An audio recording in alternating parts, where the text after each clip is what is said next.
In the late 20th century and early 21st century, a large number of Muslims immigrated to Western Europe. By the year 2010, there was an estimated 44 million Muslims living in Europe, which made up 6% of its population, and including an estimated 19 million in the European Union, which made up 3.8% of the population. The Muslim population is expected to grow over 8% by the year 2030. Now, what will this mean for the future of Europe and the Muslim community at large in the coming decades? Hello everyone, my name is Leroy Kenton and this is FTD Facts, the channel where we share information about the people, countries, and cultures from all around the world. And in this episode, I'm exploring the factors of what had Islam grow so fast throughout Europe and continues to grow fast. And I'm also going to be sharing some information about the issues that people have brought up because of this. Now, the Muslim community is a relatively small community in all of Europe. However, in some countries like Sweden as well as France, the Muslim population is much higher. And this has led to a lot of social and political agitation in several countries in Europe, even more so now because of the millions of asylum seekers recently. Today, the places with the Muslim majority in Europe are Bosnia and Herzegovina, Albania, Kosovo, Montenegro, and certain parts of Macedonia. There's also a large amount of Muslims living in Russia. Now, these communities consist predominantly of indigenous Europeans of the Muslim faith, whose religious practices and beliefs date back to several hundred years. And in transcontinental countries like Turkey, Kazakhstan, and Azerbaijan, they also have a Muslim majority population. Now, I'm not going to be exploring the history of Islam in this episode. However, we do have a playlist of videos that we've made dedicated to just learning about Islam. So I have the link to that playlist. It's going to be in the card section of this episode. I'll also have the link to that down below in this video description, or you can check it out at the end of this episode. I'll have it put up in the end screen. Now, there's a lot of information to share about this because this is such a loaded topic. So where do we begin? Let's start by taking a look at why the Muslim population is growing so fast in Europe and will continue to grow fast in the decades to come. When we look at the year 2010 to 2016 alone, the Muslim population in Europe rose more than 1%, from 3.8% of the total population to 4.9%. And in terms of numbers, that's 19.5 million Muslims increased to 25.8 Muslims.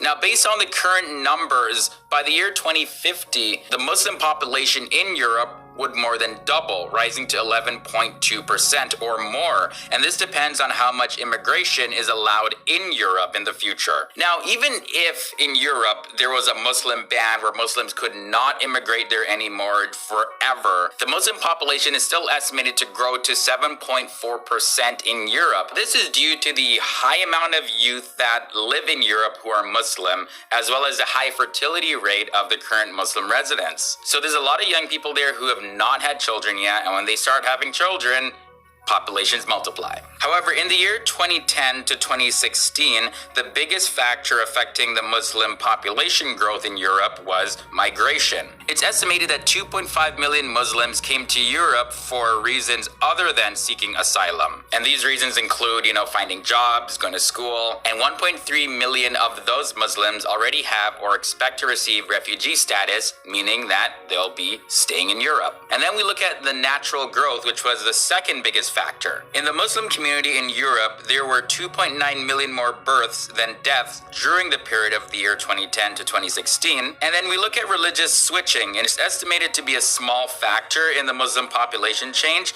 but roughly 160,000 more people converted to Islam during that period. And I did touch on this a little bit, but the Muslim population of youth is a lot higher than other Europeans, as well as they're much younger. And on top of that, they have more children than other Europeans.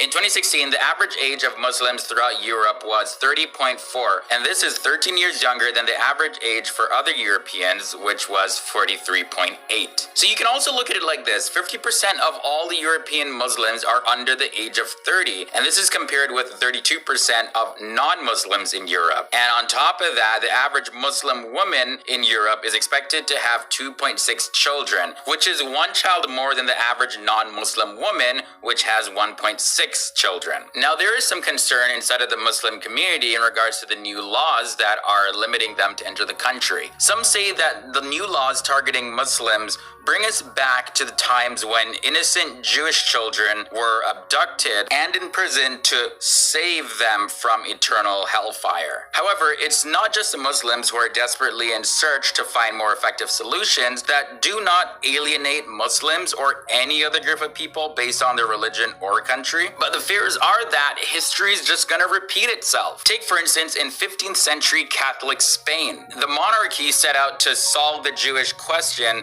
and they put a lot of restrictions on Jewish practices. Then they followed up with forced conversion, and the Jewish people were looked down upon because they were not considered Spanish citizens. By the next century, those who had converted to Roman Catholicism during the 14th and the 15th century, they were much more familiar with the Bible than the general Catholic population. And they began to set up a new standard which produced the Protestant Reformation, which resulted in the destruction of the Catholic dominance over Europe. Also, in Russia, under the Tsar, they also tried to solve the Jewish question through discrimination. And of course, this caused a lot of Jewish people with great minds to join the Bolshevik Revolution, and it almost succeeded in the destruction of Russian Orthodoxy and culture.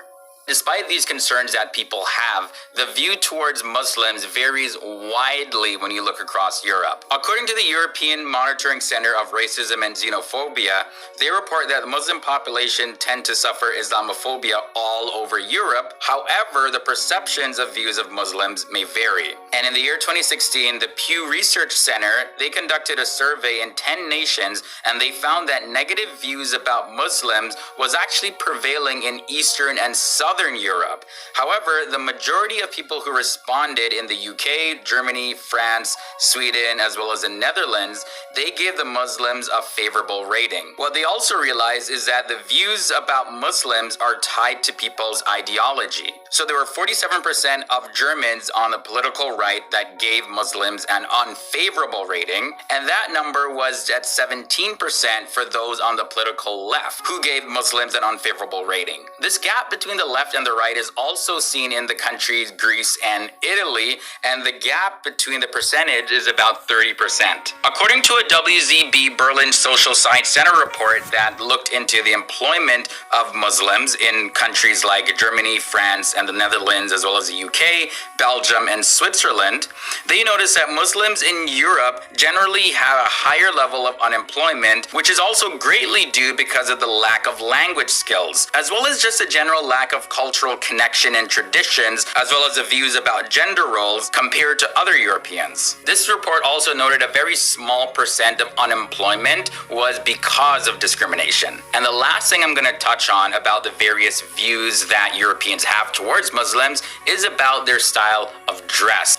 This year, 2018, the Pew Research Center conducted a survey, and they found that most Europeans actually favor restrictions on face-covering veils. An estimated 13 out of 15 favored banning of face-covering veils in Western Europe. They see an Islamic way of dressing to not be representative of religious symbols, but rather they see it as a repressive ideology in the form of Islamism, which is intended to influence families, society, and politics. As you can see, there are various different views that Europeans have towards Muslims, and again, these views are impacted by people's political standings and their own ideologies, things like that. And the issues and concerns that people have about this are the number of Muslims that are coming into Europe, the expansion of Islam, what is it going to look like for European culture in the decades to come, while others are saying, we got to be inclusive to everyone, we can't discriminate or else we're going to repeat history. So let me know down in the comment section below, where do you stand on this? Are you for the acceptance of all religions and cultures and that people should be free to expand their religion and culture anywhere in the world? Or do you feel that in this case that the increase of the Muslim population across Europe will negatively impact Europeans' quality of life and be a threat to the legacy, culture, history, and a threat to the modern present day safety of the citizens? Thanks for watching this episode of